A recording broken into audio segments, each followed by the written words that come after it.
ओम शांति। आज 20 नवंबर 2023 साकार बाप दादा के महावाक्य। बाबा ने कहा, मीठे बच्चे, एवर हेल्दी एवर वेल्दी बनने के लिए तुम अभी डायरेक्ट अपना तन मन धन इंश्योर करो। इस समय ही यह बेहद का इंश्योरेंस होता है। प्रश्न, आपस में एक दूसरे को कौन सी स्मृति दिलाते उन्नति को पाना है? उत्तर, एक दूसरे को स्मृति दिलाओ कि अब नाटक पूरा हुआ, वापस घर चलना है। अनेक बार यह पार्ट बजाया, 84 जन्म पूरे किए, अब शरीर रूपी वस्त्र उतार घर चलेंगे। यही है तुम रूहानी सोशल वर्कर की सेवा। तुम रूहानी सोशल वर्कर सबको यही संदेश देते रहो कि देह सहित देह के सब संबंधों को भूल बाप और घर को याद करो। गीत, छोड़ भी दे आकाश सिंहासन। ओम शांति। जहाँ गीता की पाठशालाएं होती हैं, वहाँ अक्सर करके ये गीत गाते हैं। गीता सुनाने वाले पहले श्लोक गाते हैं। यह जानते तो नहीं हैं कि किसको बुलाते हैं। इस समय धर्म ग्लानि है। पहले है प्रार्थना, फिर वह रिस्पॉन्स करते हैं, आओ फिर से आकर गीता ज्ञान सुनाओ, क्योंकि पाप बहुत बढ़ गए हैं। वह फिर रिस्पॉन्स करते हैं कि हाँ, जबकि भारत के लोग पाप आत्मा दुखी बन जाते हैं, धर्म ग्लानि हो पड़ती है, तब मैं आता हूँ। स्वरूप बदलना पड़ता है। जरूर मनुष्य तन में ही आएंगे। रूप तो सब आत्माएं बदलती हैं। तुम आत्माएं असुल निराकारी हो, फिर यहाँ आकर साकारी बनती हो, मनुष्य कहलाती हो। अभी मनुष्य पाप आत्मा पतित हैं, तो मुझे भी अपना रूप रचना पड़े। जैसे तुम निराकार से साकारी बने हो, मुझे भी बनना पड़े। इस पतित दुनिया में तो श्री कृष्ण आ न सके, वह तो है स्वर्ग का मालिक। समझते हैं श्री कृष्ण ने गीता सुनाई, परंतु श्री कृष्ण तो पतित दुनिया में हो न सके। उनका नाम, रूप, देश, काल, एक्ट सब बिल्कुल अलग है। वह बाप बतलाते हैं।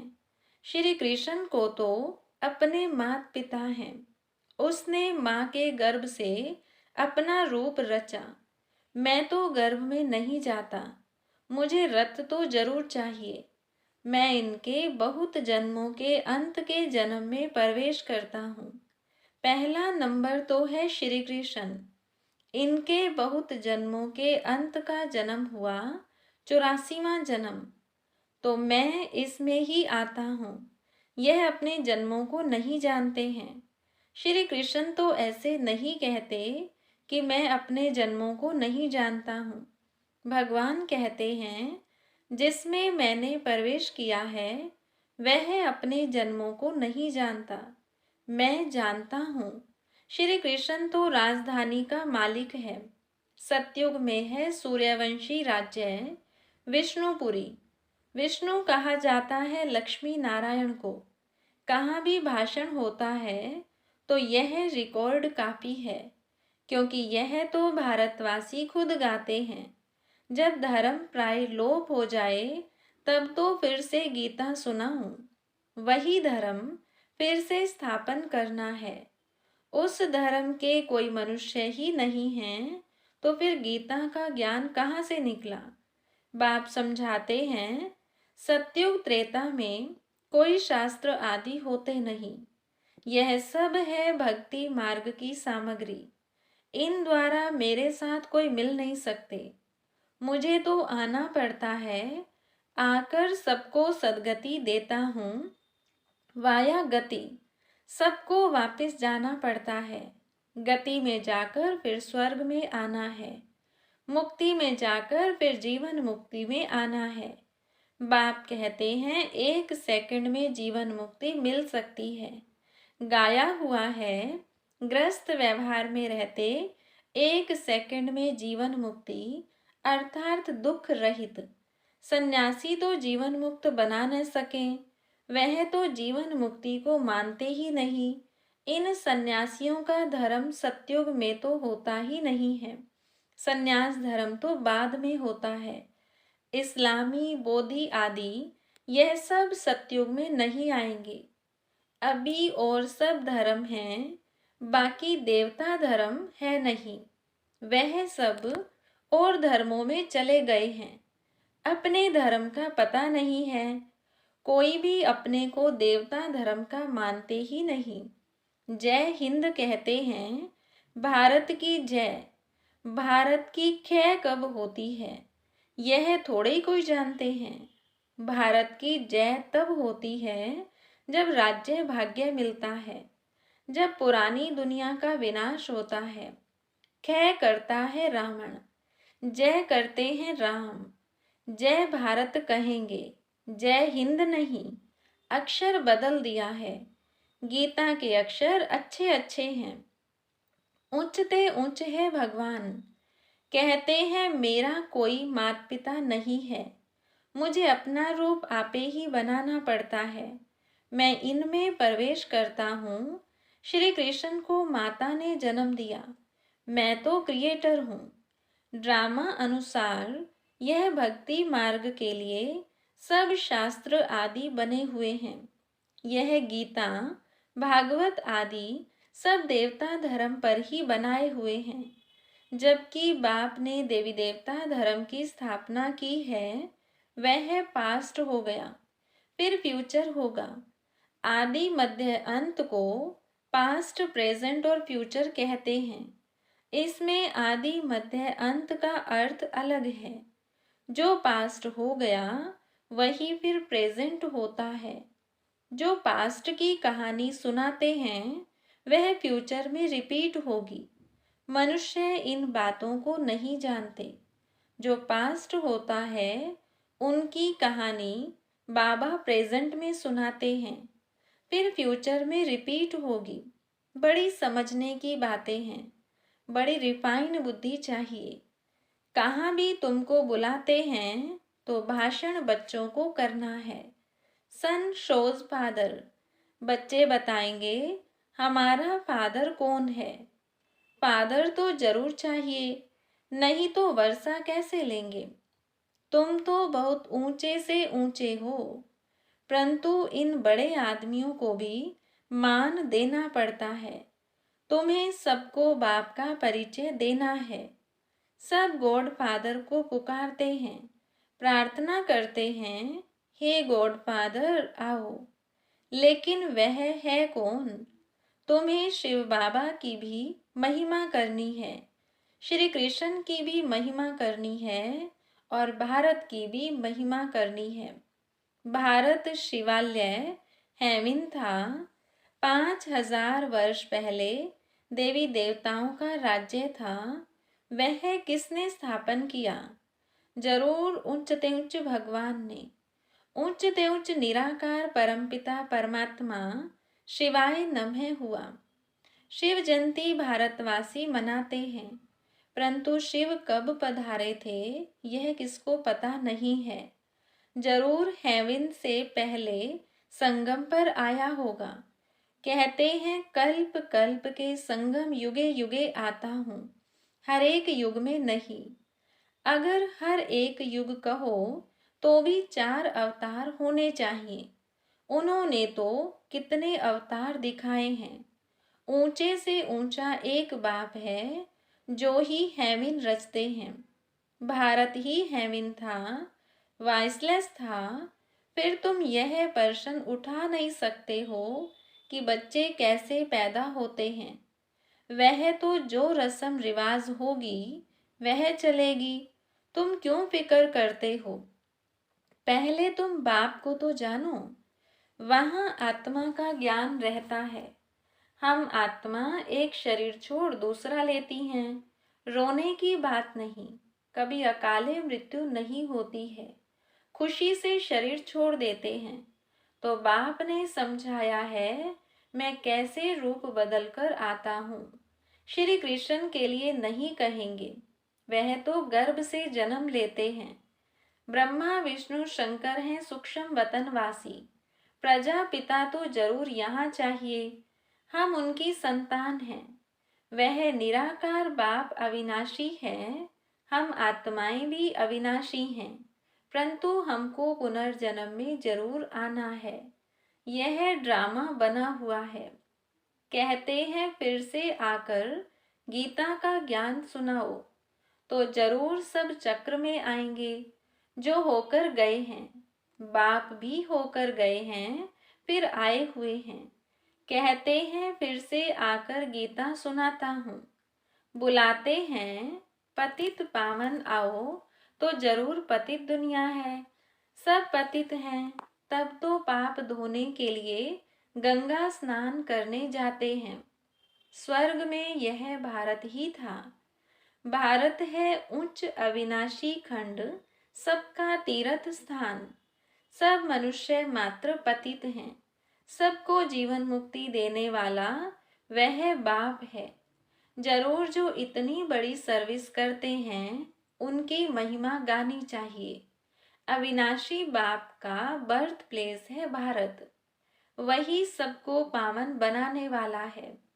बाप अपने बर्थ प्लेस को छोड़ और कहाँ जा न सके, तो बाप बैठ समझाते हैं मैं कैसे रूप रचता हूँ। सारा मदार धारणा पर है। धारणा पर ही तुम बच्चों का मर्तबा है। सबकी मुरली एक जैसी हो नहीं सकती। भल काठ की मुरली सब बजाएं तो भी एक जैसी नहीं बजा सकते। हर एक की एक्ट का पार्ट अलग है। इतनी छोटी सी आत्मा में कितना भारी पार्ट है। परमात्मा भी कहते हैं हम पार्टधारी हैं। जब धर्म ग्लानि होती है तब मैं आता हूँ। भक्ति मार्ग में भी मैं देता हूँ। ईश्वर अर्थ दान पुण्य करते हैं तो ईश्वर ही उनका फल देते हैं। सब अपने को इंश्योर करते हैं, जानते हैं इसका फल दूसरे जन्म में मिलेगा। तुम इंश्योर करते हो 21 जन्मों के लिए। वह है हद का इंश्योरेंस इनडायरेक्ट, और यह है बेहद का इंश्योरेंस डायरेक्ट। तुम तन मन धन से अपने को इंश्योर करते हो, फिर अथाह धन पाएंगे, एवर हेल्दी वेल्दी बनेंगे। तुम डायरेक्ट इंश्योर कर रहे हो। मनुष्य ईश्वर अर्थ दान करते हैं, समझते हैं ईश्वर देगा। वह कैसे दिलाते हैं यह थोड़े ही समझते हैं।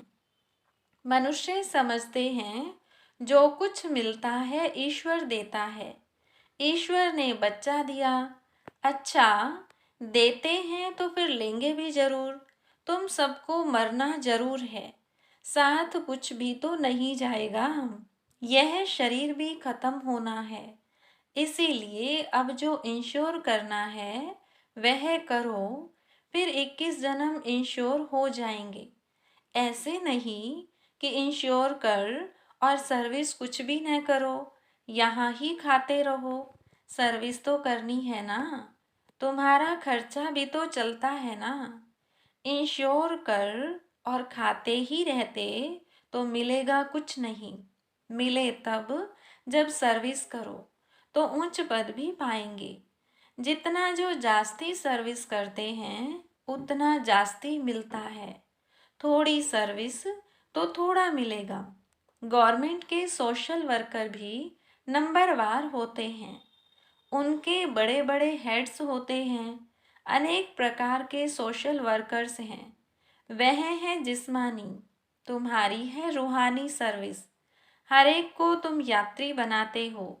यह है बाप के पास जाने की रूहानी यात्रा। बाप कहते हैं देह सहित देह के सब संबंधों को और गुरु गोसाई आदि को भी छोड़ो। मामेकम याद करो।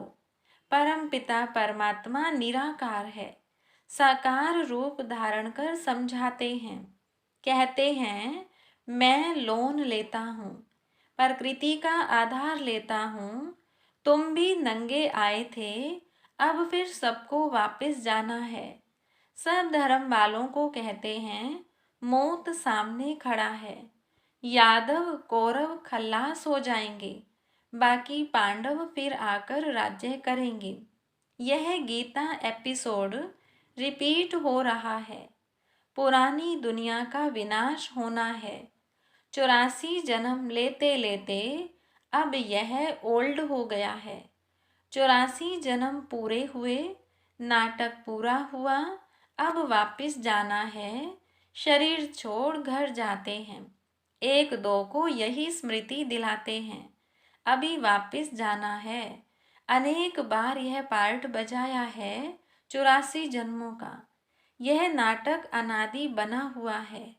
जो जो जिस धर्म वाले हैं उनको अपने सेक्शन में जाना है। जो देवी देवता धर्म प्राय लोप हो गया है उनके लिए सैपलिंग लग रही है। जो फूल होंगे वह आ जाएंगे। अच्छे अच्छे फूल आते हैं, फिर माया का तूफान लगने से गिर पड़ते हैं, फिर ज्ञान की संजीवनी बूटी मिलने से उठ पड़ते हैं। बाप भी कहते हैं तुम शास्त्र पढ़ते आए हो, बरोबर इनके गुरु आदि भी थे। बाप कहते हैं गुरुओं सहित सबकी सदगति करने वाला एक ही है। 1 सेकंड में मुक्ति, जीवन मुक्ति। राजा रानी तो प्रवृत्ति मार्ग हो गया, वाइसलेस प्रवृत्ति मार्ग था, अब संपूर्ण विशेष है। वहां रावण का राज्य होता नहीं। रावण का राज्य आधा कल्प से शुरू होता है। भारतवासी ही रावण से हार खाते हैं। बाकी और सब धर्म वाले अपने अपने समय पर सतो रजो तमो से पास होते हैं। पहले सुख फिर दुख में आते हैं। मुक्ति के बाद जीवन मुक्ति है ही। इस समय सब तमो प्रधान जड़जड़ीभूत हैं। हर आत्मा एक शरीर छोड़ फिर दूसरा नया शरीर लेती है। बाप कहते हैं मैं जन्म मरण में नहीं आता हूँ, मेरा कोई बाप हो नहीं सकता, और सबको तो बाप है। श्री कृष्ण का भी जन्म माँ के गर्भ से होता है। यही ब्रह्मा जब राज्य लेंगे तब गर्भ से जन्म लेंगे। इनको ही ओल्ड से न्यू बनना है। 84 जन्मों का ओल्ड है। मुश्किल कोई को यथार्थ बुद्धि में बैठता है और नशा चढ़ता है। यह कस्तूरी नॉलेज है खुशबूदार। अच्छा, मीठे मीठे सिकिलधे बच्चों प्रति माता पिता बाप दादा का याद प्यार और गुड मॉर्निंग। रूहानी बाप की रूहानी बच्चों को नमस्ते। हम रूहानी बच्चों की रूहानी बाप दादा को नमस्ते। धारणा के लिए मुख्य सार। पहली पॉइंट, रूहानी सोशल वर्कर बन सबको रूहानी यात्रा सिखानी है। अपने देवी देवता धर्म की सैपलिंग लगानी है। दूसरी पॉइंट, अपनी रिफाइंड बुद्धि से बाप का शो करना है। पहले स्वयं में धारणा कर फिर दूसरों को सुनाना है। वरदान, वाचा के साथ मनसा द्वारा शक्तिशाली सेवा करने वाले सहज सफलता मूर्त भव। जैसे वाचा की सेवा में सदा बिजी रहने के अनुभवी हो गए हो, ऐसे हर समय वाणी के साथ साथ मनसा सेवा स्वतः होनी चाहिए। मनसा सेवा अर्थात हर समय हर आत्मा के प्रति स्वतः शुभ भावना और शुभ कामना के शुद्ध वाइब्रेशन अपने को और दूसरों को अनुभव हो। मन से हर समय सर्व आत्माओं के प्रति दुआएं निकलती रहें। तो मनसा सेवा करने से वाणी की एनर्जी जमा होगी और यह मनसा की शक्तिशाली सेवा सहज सफलता मूर्त बना देगी। स्लोगन, अपनी हर चलन से बाप का नाम बाला करने वाले ही सच्चे सच्चे खुदाई खिदमतगार हैं। अच्छा, ओम शांति।